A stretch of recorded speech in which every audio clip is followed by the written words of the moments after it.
ရှင်းမရတော့တေမင်းတောင်းကြားပဟေလီ1959ခုနှစ်ဇန်နဝါရီလနောက်ပိုင်း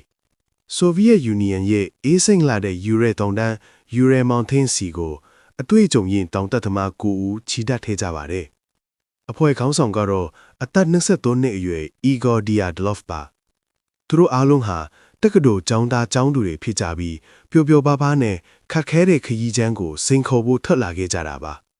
သူတို့ရဲ့ပန်းတိုင်ကတော့အိုတော်တန်လုခေါ်တဲ့တောင်ထိပ်ပါ။ဒါပေမဲ့လမ်းမှာရာသီဥတုဆိုးရွားလာတာကြောင့်ဖေဖော်ဝါရီလ2ရက်နေ့မှာတော့ဒေသခံမန်စီလူမျိုးတွေကတေမင်းတောင်ကုန်းလို့အထိပေးရတဲ့နေရာမှာစခန်းချခဲ့ကြပါတယ်။ခရီးစဉ်ကနေပြန်လာရမယ့်ရစ်ကြော်သွားတဲ့အခါမိသားစုဝင်တွေစိုးရိမ်လာကြပါတယ်။ရှာဖွေရေးခွဲတွေကဖေဖော်ဝါရီ26ရက်နေ့မှာသူတို့ရဲ့စခန်းကိုတွေ့ရှိခဲ့ကြတယ်။ဒါပေမဲ့မြင်ကွင်းကတော့တကယ့်ကိုထိတ်လန့်စရာပါ။ရှာဖွေရေးခွဲဟာ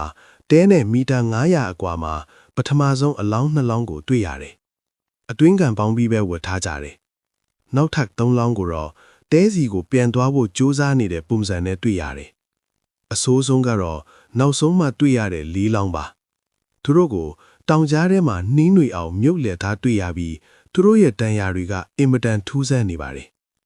အဖင်ပန်းမှာဖာတန်ရာမှမရှိပဲနံရောတွေကျိုးနေတာဥကောင်းခွန်အပ်နေတာတွေတွေ့ရတယ်။လူဒမီလာဒူဘီနီနာရဲ့လျှာနဲ့မျက်လုံးတွေပျောက်ဆုံးနေတယ်။ဆိုဗီယက်အစိုးရက